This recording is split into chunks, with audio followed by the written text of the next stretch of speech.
That's a night that they haunt an innocent man. Thanks for joining us for Beyond the Stage. My name is Ruth Egerman. I'm the Director of Marketing at Livermore Valley Arts, and I'm here with our host and Chief Executive Officer, Chris Carter. Say hello, Chris. Hello, how are you? I am so good. I'm so excited I can to tell. have a one-on-one conversation with Vicki Lawrence. Mm-hmm.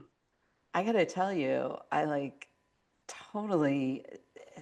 Here was Vicki Lawrence and Carol Burnette on my TV every Saturday night. These two redheaded women, and I was like super redheaded, like Yeah. orange hair when I was a kid.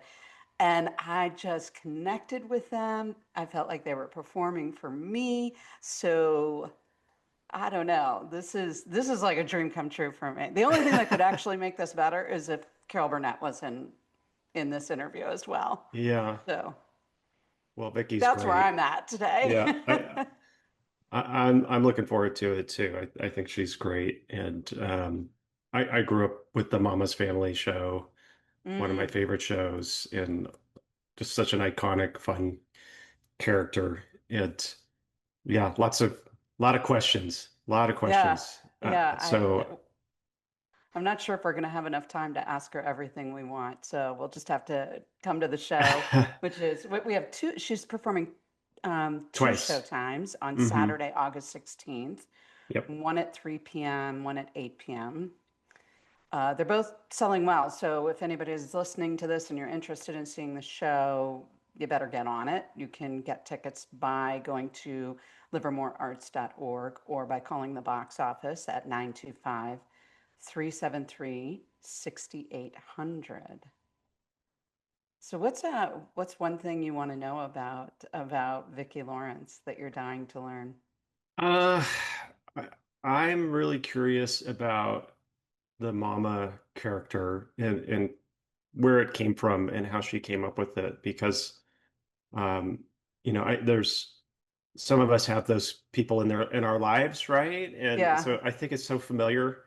Like for me, I have a great aunt that reminds me a lot of Mama when I was growing up in Texas.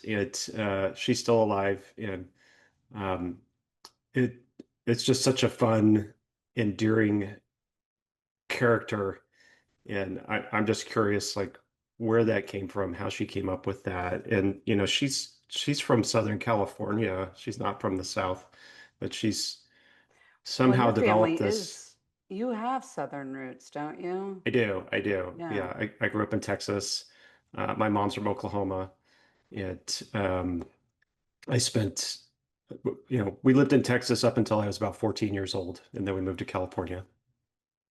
So yeah, that because that character is a little bit foreign to me. But I Yeah. could see how if that's where you grew up and such, that would ring so true for you. We had a mama. She was this was almost the exact same person. It's scary, like how similar she is to my relative, my aunt, my great aunt. And um, so I want to share that with her. And I bet a lot of people have that person in their life, that family member that's like that, who is feisty and ornery, but at the same time loves you to death. It's kind of like this Right. funny dichotomy of who they are, and you go with it, and you care for them very deeply because of who they are too. Yeah, I mean, tons of people must have that person in their family part. I Yeah, mean, otherwise, I don't know how it would sustain such a long and fruitful yeah, life on television and in entertainment. And I mean, she's still performing. She's going to be performing as Mama here. yep. So That's the um, uh, show.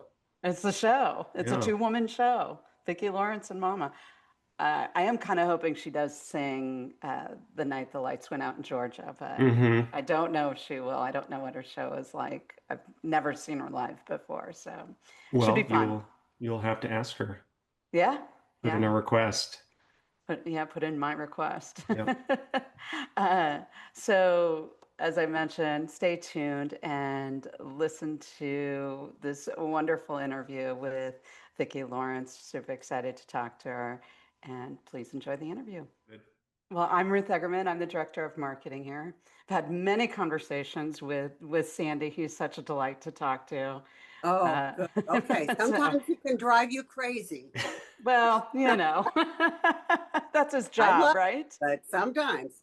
Yeah. And I was just telling Chris what a fan I am. Uh, I think the Carol Burnette Show with you and Carol and the whole crew was probably my favorite show as a Oh, child. thank And you. here you and Carol were with your bright red hair, and I had bright red hair when I was a little girl. So I was just telling Chris this, I totally connected, and I am in this business today because of you two. Oh, wow. Yeah, so it's your fault. God, I hope it's a good thing. Well, I'm in this business today because of Carol, so Yeah. Right. So we have that's that her in fault. common. And obviously, this is Chris Carter. He's our Chief Executive Officer. So, Chris. Well, thank you so much for your time. And I have to tell you, Vicki, I was having dinner with my sister last night, and I asked her, I knew the answer to this, and I asked her, I said, who in our family reminds you of Mama? And she immediately said, oh, our Aunt Mary, who was my mother's aunt, my great aunt. And I grew up in Texas, and my Aunt Mary lived in Oklahoma City. And she was, you could have been identical twins. I mean, she was Mama. And we have my wife and I have a quilt that she made for us on her wedding. And she was feisty. She was super ornery, but Mhm. she was also incredibly loving, and just was such a central focal point of the family. And she's still alive. She's in her 90s, Oh, and wow. Good we for just her. we loved her to death. And I was telling Ruth, we would play cards when we were young, and she would always make up new rules in the middle of the game to benefit her. Oh, God. Big I don't arguments see a would break problem out. with that, actually. No. But I Yeah. didn't know, Vicky, like, do you hear that? Do you hear that a lot from people? Like, oh, I have a mama in my life. And is that one of the reasons why I think the show really took off and was so popular? Yeah, I think there are a lot of mamas out there. It's either their mom, their grandma, their aunt, everybody has one of those ladies in their family, I think. Yeah. Did you have somebody like that in your family? Yeah, yeah. I think yes. I think everybody does. And I think I think that's why she's so popular. Yeah. How did, Everybody knows her. I always think of her kind of like I think of Archie Bunker. Everybody knows him. Nobody yeah. wants to fess up to being him, but everybody knows him. Yeah. So, yeah. That's a good comparison. And it is a good comparison. Yeah. How did you come up with that character when you were developing her? I don't know that I really had all that much to do with it. When the original sketch was written on the Carol Burnette Show, it was two of our writers, the writing team, that both came from dysfunctional families. So they wanted to write this crazy family.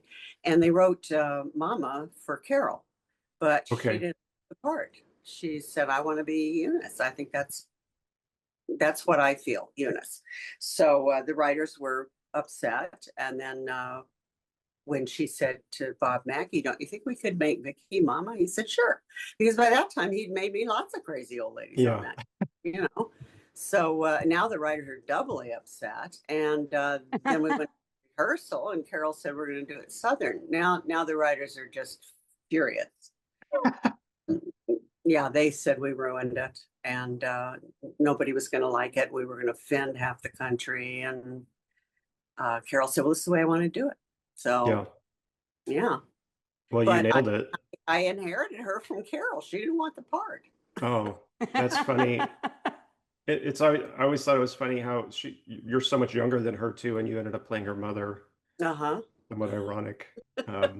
Yes. Was that intentional? Was that part of kind of the comedy No, of it? I don't think so. I think I mean, that she was the star of the show. I was the the second banana. And if she was Shirley Temple, I was the mean old school teacher. And if she was the princess, I was always the wicked witch. Oh, Always played a lot of those old characters. So this one was not really new. And I just really tried to copy, kind of get an older version of what Carol was doing yeah. with Eunice.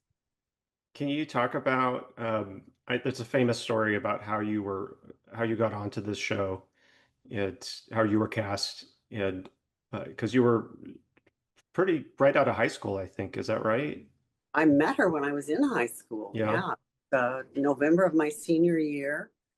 And I actually tell all my stories in my show because I feel like my career has been nothing if not incredibly funny and serendipitous. So the first half of the show is pretty much everything everybody would want to know if we bumped up the lights and did questions like Carol used to do. How I met her, how I became a natural redhead, how I met my husband, how the hell did I have one hit record, how did Mama happen? All the stories that I know people would want to know. So it's all So in the show. Well, now we know what the show is. Yeah. And then when yeah, Mama and comes, the further away I get from these stories, the more surreal they become because show business is so not like this Yeah. anymore. Yeah. Even at the time, there wasn't really anything that ran like the Carol Burnette Show, but now nothing happens like this anymore. I mean, if you're not Carrie Underwood out of the box, you're gone. Yeah. So to be able to train with these people, and I sort of feel like I went to the Harvard School of Comedy in front of America. That just wouldn't happen now. So yeah, lucky me. Yeah. Well, and you, I have a question because maybe this won't come up in the show. Okay. Whenever I'm feeling a little bit down, I go and find that blooper. And Oh, you know the blooper, right? And I watch yes. it. So this happens maybe once a year, once every couple of years when I just am like, I need a really good laugh and nobody's providing it for me. I go Yeah. and find that blooper. And to me, it's funny every single time. And Yeah. It every seems to single time always I work. watch it, I share it with somebody who needs it too. I'm like, oh, you got to watch this. And Yes. I hear so, that a lot as well. do you? I Yeah, do. it's so funny. It's so Yeah. funny. And it Yeah. just makes, I don't know if you'll talk about that, and what it's like to have a blooper that's had such staying power. I do play the blooper at the end of the show, but I've never told the story about how it really happened. I think Oh, is that something I should do, you think? during the show, you could do it you right you could here. do it It right could be now. exclusive. Well, when Tim was written into the family sketches as Mickey Hart, Carol took us all aside and said, "You know how much I love these characters. I don't want us to break the fourth wall. So let's all have a little discipline because we all know that Tim's going to go off script and God knows where he will turn right." So we always tried. Uh, I think we did pretty well most of the time, but Tim of all of us was just the troublemaker. He really was. And the deal was if the director felt like he got everything he wanted on the dress rehearsal show, which we used to tape two shows. I don't know why they called it a dress rehearsal. Just from Carol's past, I think, on live television. But we did an early show and broke for dinner, and you would get notes from they'd have their big production meeting. You'd like go get to something to eat, get your makeup touched up, and the director would come by your room and give you any notes for the second show. Like it could be anything from we've changed your mark in the finale, Hmm. we're changing the running order, we've written a new joke. It could be anything. So that particular night, our director, Dave Powers, came by my room, knocked on the door. He said, "I have only one note for you. The elephant story will be different and good luck." And he walked away.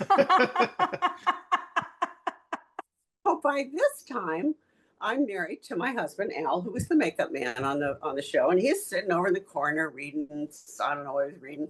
And I turned around and I said, "Damn it, how does he get away with it?" And Al looked up from his book and said, well, get him. And he went back to reading. And I thought, oh gosh, have I been around long enough to do this? And would I do it? And can I do it? And yes, I did do it. Um, and oh my God, the timing was perfect. You can't, yeah. I have to The say, famous it line. could be better. I think all the cameramen fell out and the audience Oh, was yeah. We've crazy. got And Tim Conway on the floor on one side yes, I and think Dick Van arguably, Dyke on the yeah, other side. it was the last season of the Yeah. show. And I think arguably the biggest blooper ever on the show, ever. Yeah. It's famous.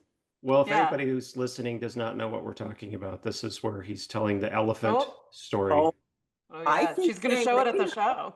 I think Was they it? may know. I hear from everybody, and I hear from everybody that they Yep. can watch it, just like you guys, whatever they're not feeling good, and Yep. it Yeah. You could pull it up. will laugh every time. Yeah, Yeah. Is happy it? to be of service. Well, I was watching that clip yesterday, and you seem to hold it together the best. And I can imagine on that show, this probably happened a lot where you were trying not to laugh. Do you have what was your technique? Did you have like a method to keep in character?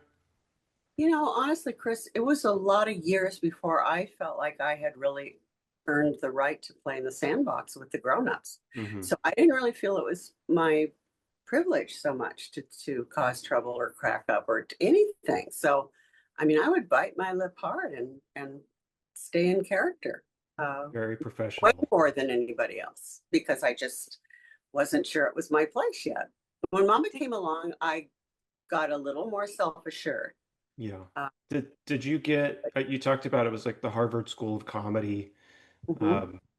What kind of advice did they give you? Who helped you?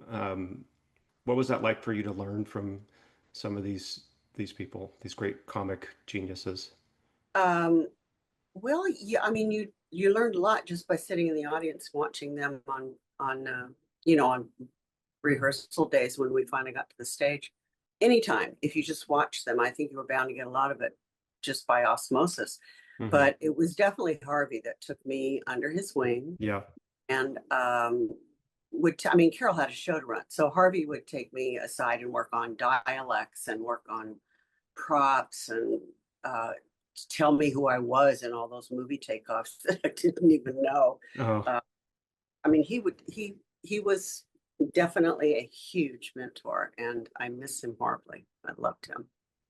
he was so funny. And I remember as a kid, I loved Tim Conway was in all these great movies with Don Knotts, and Mhm. those are the things that I ate up all the time. It's such a great sense of humor, and everybody in the crew, in the cast, and it wasn't, nowadays there's a lot of humor that's, really blue or raunchy, and I don't mind it that much, but I just there's something about really smart comedy, great characters, and just the nonsense of it all sometimes too. That's just elevates comedy more than anything else for me.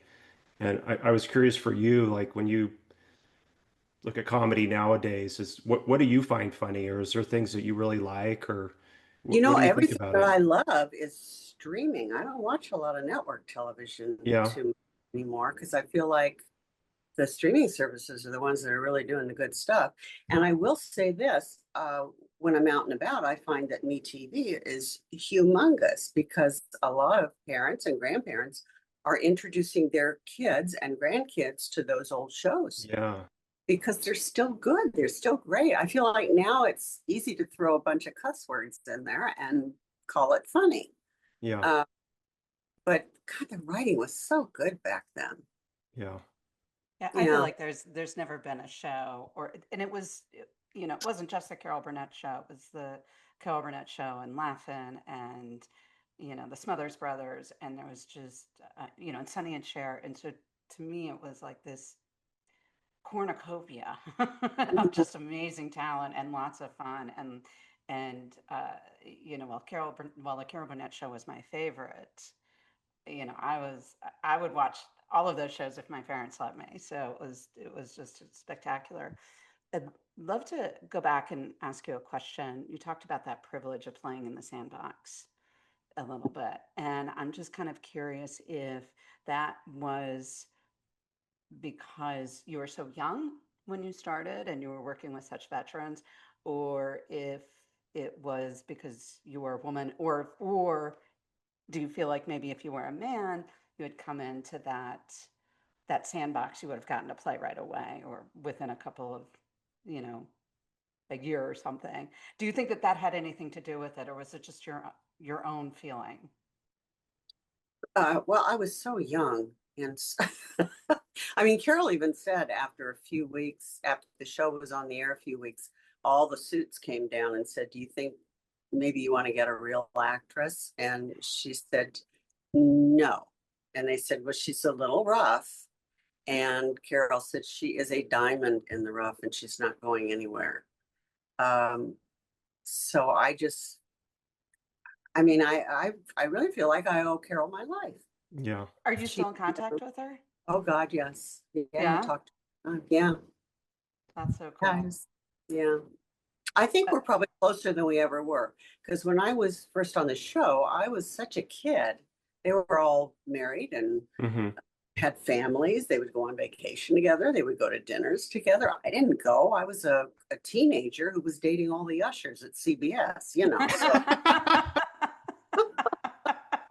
So yeah, it took a lot of years for me to feel like I was part of that group at all. And I think as we've gotten older, we've gotten way closer. I actually get to do season 2 of Palm Royale with her this year. Oh, I love that show. Oh, That's awesome. Yeah. Oh, I'm excited to Oh, hear that. She's that's awesome. fabulous in that. So you will be a great yes, she addition. is. And she said, the executive producer called her and said, "I have a really good part in season 2 that I would love to offer to Vicki. Would you have a problem with that? Would you be okay?" She said, Yeah. "Okay, go." Do it. Do it. So yeah, it was so neat to just be anywhere near her after so long. Yeah, Wow. that's Work. fun. So have you already done the filming on that show? Yes. Oh, okay. Yeah, I don't think it's gonna, I think season 2 is, they said starting in November maybe. So it'll be a while. Yeah, Wow. have to wait. Yeah. It'll Some, come here before we know it. That's Yeah. exciting though. It's a That's great show. It's a great something to show. look And forward to. yeah. Do so you many ever, great ladies on that show. well, I wanted to ask you kind of back on the mama character. Uh, do you ever get tired of being mama, or is it you still enjoy doing it? Well, I know when we put the show together, that Mama had to be a big part of it because people love Yeah. her so much. Yeah. I mean, they'll stop me on the street and say, "Hi, where's Mama?" Yeah. You know, like I run into the phone booth and turn into her, I guess. Yeah. She is very real to people. I Yeah. do autograph shows once in a while, and people will come up and start crying. They love her so much. Uh, Wow. she's very real. So Yeah. I don't get tired of doing her, but I really am happy that I get to be me for a little bit before I'm Yeah. not. Yeah. So that's kind of the reason we put the show together the way we did. And like I said, I just don't think anything would happen nowadays like it happened to me. Yeah. It just wouldn't. So the So the stories get weirder and weirder the further we get away from them. so the first part of the show is you and storytelling, Uh-huh. maybe a song. Well, yeah. You have a juggernaut, you must sing it. Oh, you're gonna sing? The night the lights went out in Georgia. Awesome. I Awesome. have Which to ask you, a lot of people don't know was my record. yeah, and it's so funny. Like, too. I think I think of your whole career, and it's so much like comedy and game shows, and then you have this incredible hit record, and it's like a murder dramatic song. It's like I listen to that, and I go, this does not sound like Mama. Um, it's No, it's not Mama. um, It was but pre-Mama, actually. it was pre-Mama. Yeah, And it was 73, and Yeah. Mama happened in 74, I believe. did you ever think about like I was you did both. You were a singer and an actress and a comic. And did you ever just think I need to do one thing or the other, or did you feel like you could do all of it? Well, No, that record was kind of an accident. That's going to be another funny story. Yeah. My first husband wrote it and hated it. And I said, "Are you kidding me? It's a smash." So, Yeah. yeah, and he couldn't get his producer to try to give it to everybody. And nobody wanted to sing it. So finally, he just threw up his hands and said, "Let's just go in the studio and do it with Vicki." Yeah. And I was right. And he was wrong. It's a very iconic song. It's been done by several artists too. Well, Reba covered it, I think, Reba did the it. biggest. Yeah. Yeah, but that was 20 years later. Yeah. And a lot of people, a lot of younger people come in thinking that their parents are crazy. That is not Vicki Lawrence's song. Yeah. And then they hear this whole story, you know. It's a great song. Yeah. Do you feel like that there's anything, and I know we're on a little bit of a time crunch here, so I want to make sure, because we have a little game we want to play with you too. Oh. Do you have, is there anything that us fans might find surprising about you that we don't know yet? About me? Yeah. Gosh. I don't know. You're like an open book, huh? Well, yeah, I think pretty much people know everything about me. I mean, I used to, Al used to say, go to the bar and people would say, when are you going to let Vicki retire? And he would say, Vicki, this is what Vicki loves. This is her Yeah. golf. She's not going to retire. And I can't imagine retiring. So I work a lot. I love to cook when I'm home. I love my dogs when I'm home. Love getting together with my friends. I love decorating. I love helping people decorate, but I don't know Oh, if this thing. I need help. You can come over in between shows. Just come over to my She apartment could- and help me figure it out. Yeah, I'm going up the end of this month to help my daughter, actually. Oh, there you go. Mom. A good mama. What are your dogs' names? Currently, we have Toby and Hannah. That's a good story too. We had my favorite dog in the whole world was Hannah. She was a black lab. And at the end of my talk show, I was super depressed. And Al came home one day with a little 9-week-old a black retriever. Mhm. And I mean, I remember sitting on the floor with my legs apart, and he put Hannah right between my legs. And I said, "Do you have any idea how big this dog is going to get?" And he said, I think he knew. I had never had a lab. I did not know until Hannah how much I loved that dog. Mhm. They're just great dogs. But Hannah really saved my life. She was responsible for taking me around the island 3 miles every morning, and she cheered me up. And she was just a great dog, Mhm. like the dog of my dreams that should have gone to a 10-year-old boy, but went to a 45-year-old woman. Mhm. But I just was so unhappy when she left. And we rescued 2 labs after her. We rescued a chocolate, and then when she left, we rescued a yellow lab. And we had a lot of other dogs in between. We had PBGBs for a while. Look those up. They're pretty cute. And then PBGB. PBG, a Petit Basset Griffon Vendée. Okay. Yeah, they're from France. They're adorable. Anyway, when we got down to our very last dog, which was a PBGB that we rescued, I got on the website the day after our last lab went down, and I was looking at the rescue site where I had rescued a lot of these dogs. And Al said, "I can't, you're already looking? It's only been a day." And I said, "Well, I'm like a vampire. I need new blood." So I got on the website, and the first little dog, little, mind you, that popped up was named Hannah. And I had just finished reading A Dog's Purpose. I don't know if you've read it, but the theory is sort of that dogs reincarnate and they learn from their past lives, and they take that with them to their new life. And in the book, the dog that this fellow missed so many years ago comes back to him, doesn't really realize it's him, but the dog knows. So I said, "Look, it's Hannah." And I showed it to Al, and I never thought I wanted a little dog. She's Pomeranian, Pekingese, Chihuahua, Shih Tzu mix.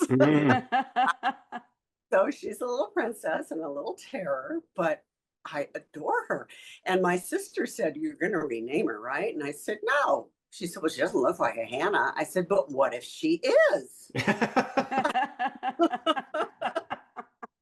So yeah, so we've got Hannah, and then I told them when the last other dog left, I said, I said to the rescue group, if you find another adorable little one, I would probably get her a friend. And they called me when Toby came along and said he's Mhm. not little, he's about 35 pounds, but he's Awesome. so sweet, and he is so sweet, and he's a miniature poodle, Shih Tzu, Staffordshire Terrier, German Shepherd. You kind of wonder how It's it a all happened. mix. Yeah. But they are great. I adore them both, and I love rescuing. Oh, that's so nice to hear. I never thought I would be a dog person until we got one 5 years ago, and it's just so cool.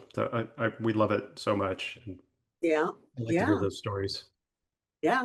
You know, Nothing better than those dogs.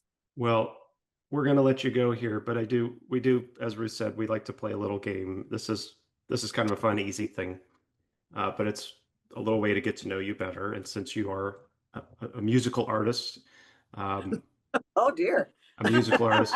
We're not going to make you sing or anything, but I if don't know that you're I'm a musical artist, really, you're Chris. musical, I mean, you're I can't. musical. That hit record happened, and it was the end of the marriage, So it was. I got divorced right after that song Well, hit. you Uh, might want to. You could get remarried at some point. It's not too late. and I did. Well, I did get remarried. Yeah. I was married to Al for Oh, just all years, but yeah. yeah, I just when that whole thing happened, I was like, I just want to go back to the Carol Burnette Show and laugh. I can't. Yeah. This is too forget the musical stuff. Well, the game is we call it mixtape, and so Okay. if your life was a mixtape, um, think about what would the opening song be if on the mixtape? Good heavens. Are we putting you on the spot too much here? Have you guys thought about it? What's the song about a kid that gets lucky? I feel lucky. There you go. I feel lucky. I'm gonna only ask three. So there's that one, and then what's the song on the mixtape that is your guilty pleasure? The one that you're not sure you want other people to know is on there. Oh, I don't know that I don't want people to know. I am absolutely in love with Michael McDonald. And Oh yeah. if he was anywhere nearby, I would accost him. I'm crazy about him. So I listened to his stuff a lot. I just read his autobiography, Mhm. and currently I am obsessed with oh cripes, now I can't even think of the name of the song. Okay, ask me question 3 and I'll think of it. Okay.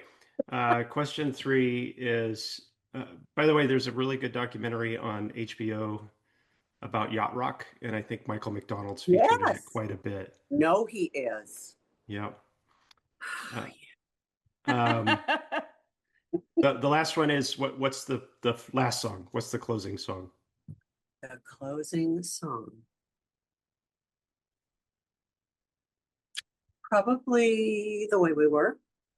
That's the sentimental favorite. Okay. Yeah, that's Mhm. nice. Well, thank you. This has been a What's real. the name of that Michael McDonald song? Oh, I'm just totally having a brain fart. Which happens as you get older. that's okay. So now I'm trying to think of it. Let's help you out. Well, I'm gonna look at Michael McDonald on my Yeah, phone. yeah. For heaven's sake. Everybody who's I keep forgetting. no. It's That would be the oh, closing it's song. about it's about a girl who doesn't want to get involved, and the guy is saying, "I'm a good guy, and you'll be fine." And Oh, it keeps you running. what is it? It keeps you running. It keeps you running. Oh, right now. And his keyboards, oh my God. And his memoir his was vocal. Well, his yeah, voice is so good. yes, it is. All right. Yeah. Well, Vicki, it was such a pleasure Oh, thanks. to meet you and to hear some of your stories. And you know, I'm so looking forward to hearing all the details on stage on August 16th when you'll be Yeah, here. Super right. excited about it. Thank you so much for taking time. And Uh-huh. tell Sanford thank you also Oh, for, I know he was trying for a long time and I really appreciate it. So tell him well, you I'm know why? Because I am recuperating from bunion surgery. he did tell me about that. Yeah. Oh my God, just totally out of pocket for a while. Yeah, that's what that he did say that. I Not, mean, he, not fun. yeah, No. he's a good character too, though. Yes, So, Well, yeah, we're looking forward to seeing you in Livermore next month, and yeah. so happy that you're coming out. So thank Okay, you again. I will see you soon. All right, have a great day. Thanks, you too. Bye. bye. All right. Thank you all so much for joining us for Beyond the Stage featuring Vicki Lawrence. She's going to be here on August 16th at 3 p.m. and 8 p.m. So you can get your tickets now at livermorearts.org or by calling the box office at 925-373-6800. And I got to tell you, she did not disappoint, Chris. Yeah, She was a lot of fun to talk to. And very and nice. she was very protective of what she's going to tell on stage. So she really didn't divulge anything that we're going to hear any part of the show, maybe just a touch, but Yeah. and I respect that because we got some other inside scoops. Yep. So it was a lot of fun, and this one we post our new podcast on the second Thursday of the month, and we'd love to hear your thoughts on this episode or your favorite parts. Leave us a comment, ask a question, or give us a review on all our social media, Spotify, YouTube, or wherever you listen to your podcasts. And we may even read it live on the next podcast. You'll find us on all the socials at the Bankhead LVA. And remember to subscribe or follow us wherever you get your podcasts. I'm Ruth Egerman. And I'm Chris Carter. Thanks so much for joining us. Bye. Bye. That's a night that the lights went out in Georgia. Oh, oh, oh. That's a night that they haunted in